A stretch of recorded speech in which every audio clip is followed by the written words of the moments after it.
Hello friends, मैं लता आप सभी का स्वागत करती हूँ अपने यूट्यूब चैनल अंडरस्टैंडिंग क्रिएशन पर। आज दोस्तों आप लोगों के बीच एक कहानी लाई हूँ, ईदगाह। यह कहानी मुंशी प्रेमचंद ने लिखी है। आइए इस कहानी को जानते हैं।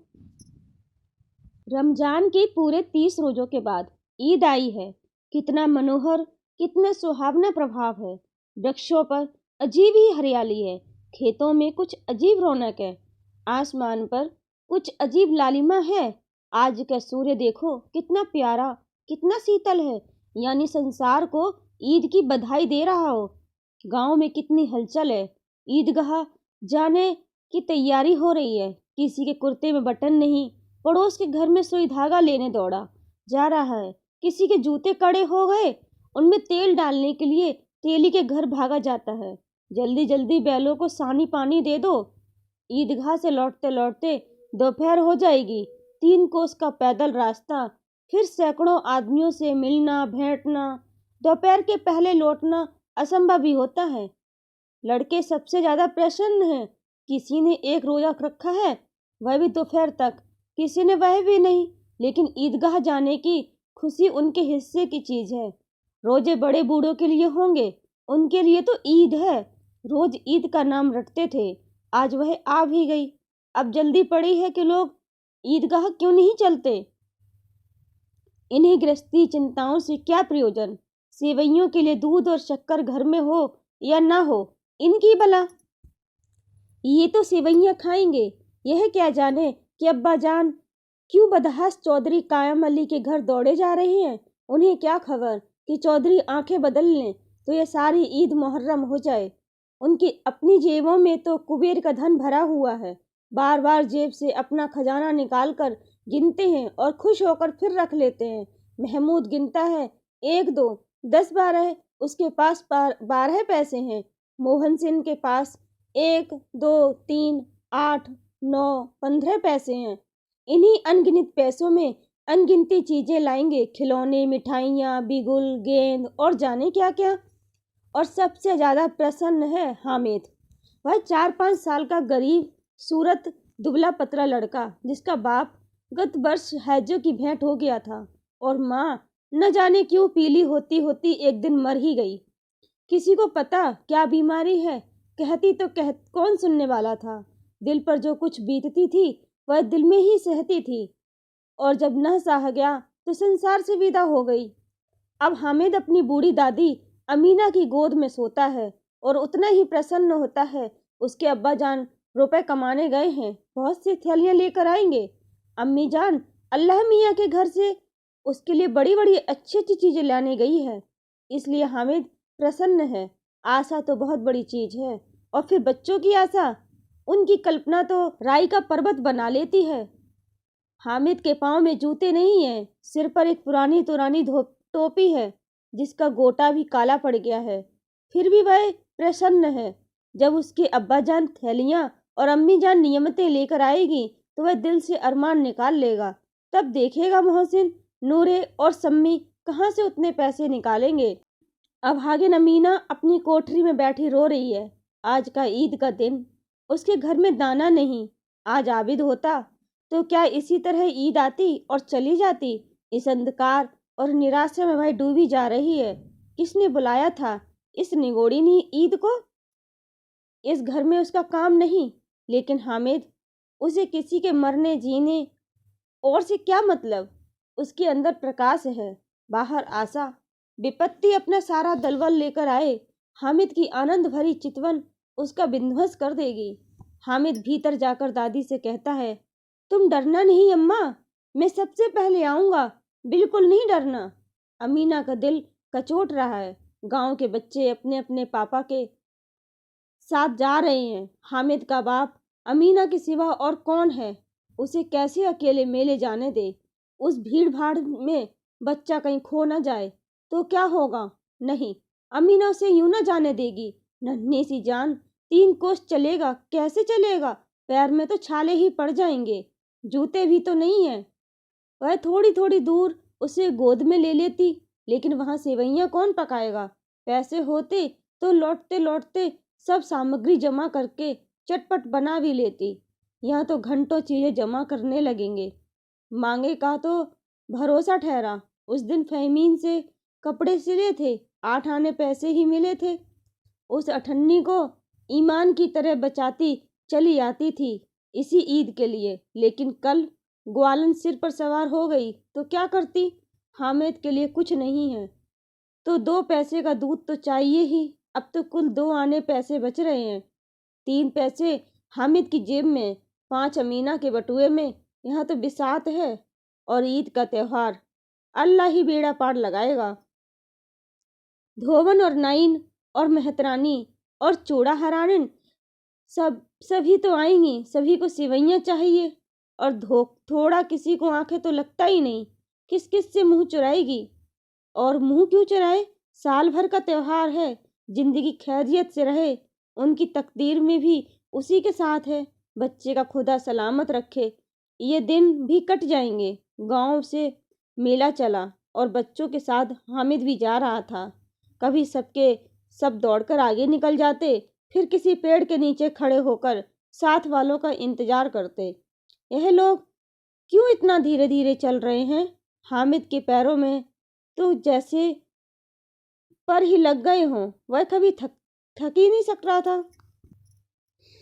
शहर का दामन आकर सड़क के दोनों और अमीरों के बगीचे हैं।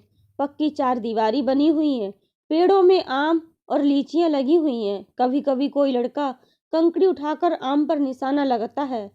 माली अंदर से गाली देता हुआ निकलता है।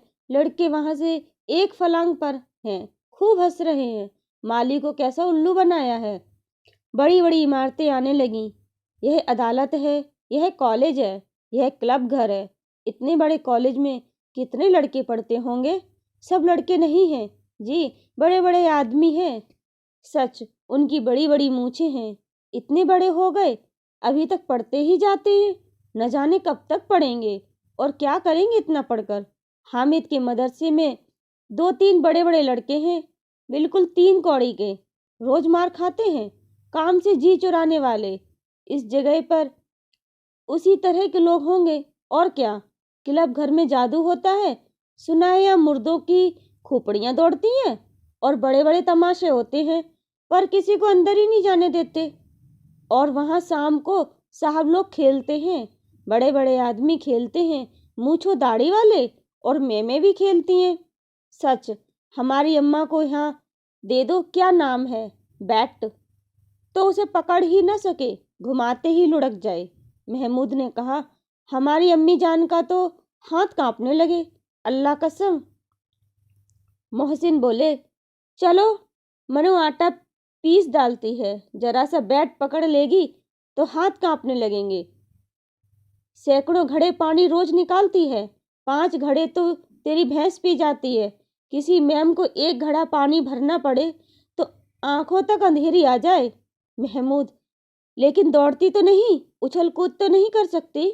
मोहसिन, हाँ, उछल कूद तो नहीं कर सकती, लेकिन उस दिन मेरी गाय खुल गई थी और चौधरी के खेत में जा पड़ी थी। अम्मा इतना तेज दौड़ी कि मैं उकड़ नहीं सका, सच में। आगे चले, हलवाइयों की दुकानें शुरू हुई। आज खूब सजी हुई थी। इतनी मिठाइयाँ कौन खाता। देखो ना, एक एक दुकान पर मनो होंगी। सुना है रात को जिन्नात आकर खरीद ले जाते हैं। अब्बा कहते थे कि आधी रात को एक आदमी हर दुकान पर जाता है और जितना माल बचा होता है वह तुलवा लेता है और सचमुच के रुपए देता है। लेकिन बिल्कुल ऐसे ही रुपए। हामिद को यकीन ना आया। ऐसे रुपए जिन्नात को कहाँ से मिल जाएंगे। मोहसिन ने कहा, जिन्नात को रुपए की क्या कमी। जिस खजाने में जहाँ चला जाए, लोहे के दरवाजे तक उन्हें नहीं रोक सकते। जनाब, आप हैं किस फेर में। हीरे जवाहरात तो उनके पास रहते हैं। जिससे खुश हो गए उसे टोकरो जवाहरात दे दिए। अभी यहीं बैठे हैं, 5 मिनट में कलकत्ता पहुंच जाए। हामिद ने पूछा, जिन्नात बहुत बड़े बड़े होते हैं। मोहसिन, एक एक सिर आसमान के बराबर होता है जी। जमीन पर खड़ा हो जाए तो उसका सिर आसमान से जा लगेगा, मगर चाहे तो एक लोटे में घुस जाए। हामिद, लोग उन्हें कैसे खुश करते होंगे। कोई मुझे यह मंत्र बता दे तो एक जिन्न को मैं भी खुश कर लूं। मोहसिन, अब यह तो न जानता, लेकिन चौधरी साहब के काबू में बहुत से जिन्नात हैं। कोई चीज चोरी हो जाए, चौधरी साहब उसका पता लगा देंगे और चोर का नाम बता देंगे। जुमराती का बछवा उस दिन खो गया था। 3 दिन हैरान हुए, कहीं न मिला। तब झक मारकर चौधरी के पास गए। चौधरी ने तुरंत बता दिया, मवेशी खाने में है, और वही मिल गया।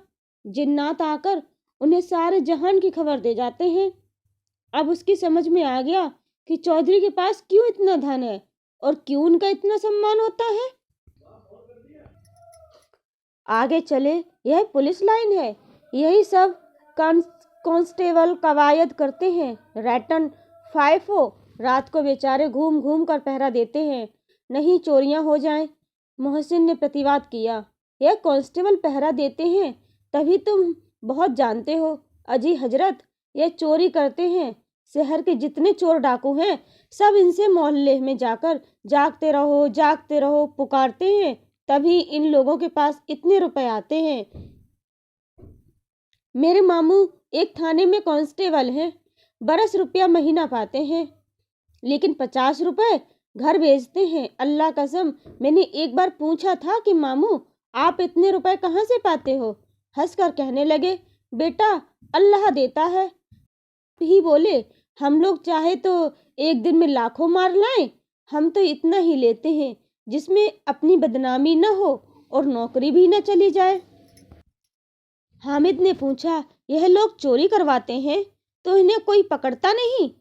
मोहसिन अपनी नादानी पर दया दिखाकर बोला, अरे पागल, इन्हें कौन पकड़ेगा? पकड़ने वाले तो ये खुद ही हैं, लेकिन अल्लाह इन्हें सजा भी खूब देता है। हराम का माल हराम में जाता है। थोड़े ही दिन में मामू के घर में एक आग लग गई, सारी लाई हुई पूंजी जल गई, एक बर्तन तक न बचा। कई दिन पेड़ के नीचे सोए, अल्लाह कसम पेड़ के नीचे फिर न जाने कहां से 100 कर्ज आए तो बर्तन भाड़े आए। हामिद, 100 तो 50 से ज्यादा होते हैं। कहाँ 50, कहाँ 100? 50 एक थैली भर होता तो 100 तो 2 थैलियों में भरनी जाए। अब बस्ती घनी होने लगी, ईदगाह जाने वालों की टोलियां नजर आने लगीं। एक से एक भड़कीले वस्त्र पहने हुए हैं। कोई हक्के तांगे पर आने लगी, कोई इक्के तांगे पर सवार होकर, कोई मोटर पर। सभी इत्र में बसे, सभी के दिलों में उमंग। ग्रामीणों का एक यह छोटा सा दल अपनी विपन्नता से बेखबर, संतोष और धैर्य में मगन चला जा रहा था। बच्चों के लिए नगर की सभी चीजें अनोखी थीं। जिस चीज की ओर ताकते ताकते ही रह जाते और पीछे से हॉर्न की आवाज होने पर भी न चेतते। हामिद तो मोटर के नीचे जाते जाते बचा। सहसा ईदगाह नजर आई। ऊपर इमली के घने वृक्षों की छाया है, नाचे पक्का फर्श है जिस पर जाजम बिछा हुआ है, और रोजेदारों की पंक्तियां एक के पीछे एक न जाने कहां तक चली गई हैं, पक्की जगत के नीचे तक, जहां जाजम भी नहीं। नए आने वाले आकर पीछे की कतार में खड़े हो जाते हैं।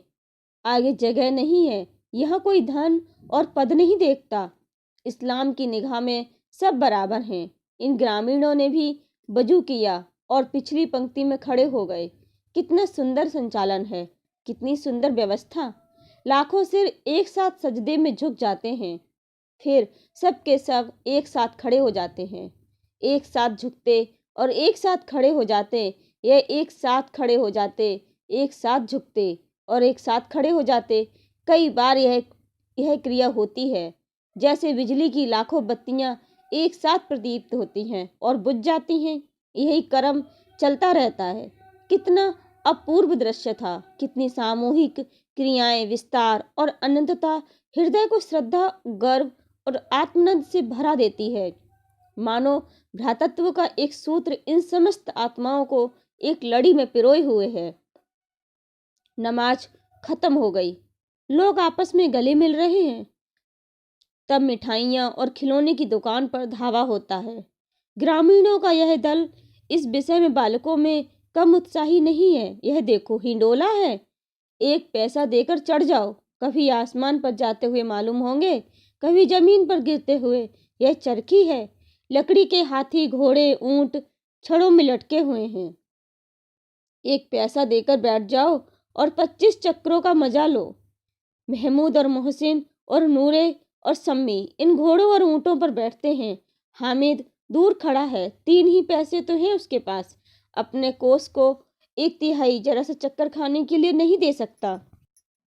सब चरखियों से उतरते हैं, अब खिलौने लगे। उधर दुकानों की कतारें लगी हुई हैं, तरह तरह के खिलौने हैं। सिपाही और गुजरिया, राज और वकील, भिस्ती और धोबिन और साधु, वाह कितने सुंदर खिलौने हैं। अब बोला ही चाहता है। महमूद सिपाही लेता है, खाकी वर्दी और लाल पगड़ी वाला, कंधे पर बंदूक रखे हुए मालूम होता है अभी कवायद की चला जा रहा है। मोहसिन को भिस्ती पसंद आया, कमर झुकी हुई है, ऊपर मशक रखे हुए है।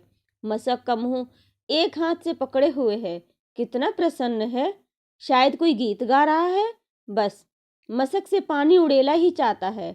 नूरे को वकील से प्रेम है, कैसी विद्वता है उसके मुख पर।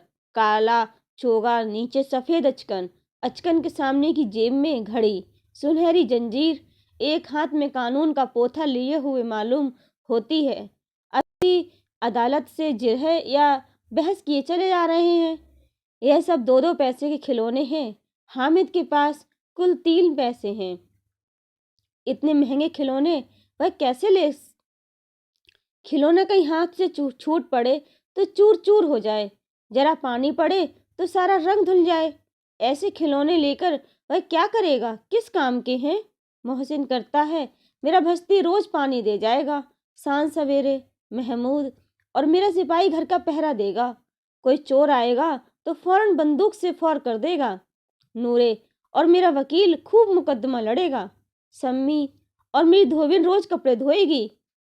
हामिद खिलौने की निंदा करता है, मिट्टी के ही तो हैं, गिरे तो चकनाचूर हो जाएं। लेकिन ललचाई हुई आंखों से खिलौनों को देख रहा है और चाहता है कि जरा देर के लिए उन्हें हाथ में ले सकता। उसके हाथ अनायास ही लपकते हैं, लेकिन लड़के इतने त्यागी नहीं होते, विशेषकर जब अभी नया शौक हो। हामिद ललचता रह जाता है। खिलौने के बाद मिठाइयाँ आती हैं।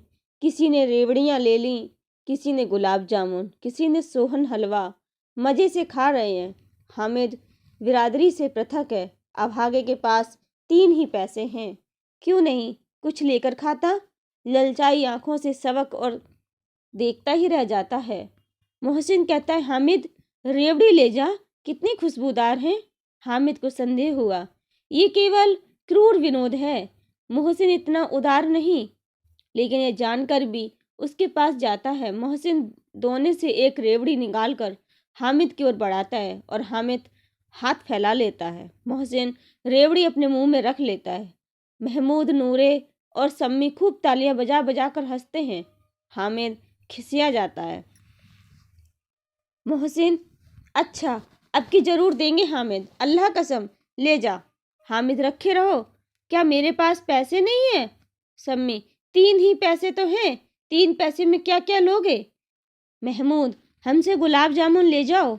हामिद, मोहसिन तो बदमाश है। हामिद, मिठाई कौन बड़ी नेमत है, किताब में कितनी बुराइयां लिखी हुई हैं। मोहसिन, लेकिन दिल में कह रहे होगे कि मिले तो खा लूं, अपने पैसे क्यों नहीं निकालते? महमूद, हम समझते हैं इसकी चालाकी, जब हमारे सारे पैसे खर्च हो जाएंगे तो हमें ललचा ललचा कर खाएगा। मिठाइयों के बाद कुछ दुकानें लोहे की चीज़ों के, कुछ गिलट और कुछ नकली गहनों की।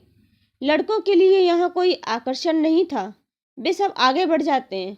हामिद लोहे की दुकान पर रुक जाता है। इस अधूरी कहानी को पूरा देखने के लिए आप पार्ट 2 देखिएगा। धन्यवाद दोस्तों।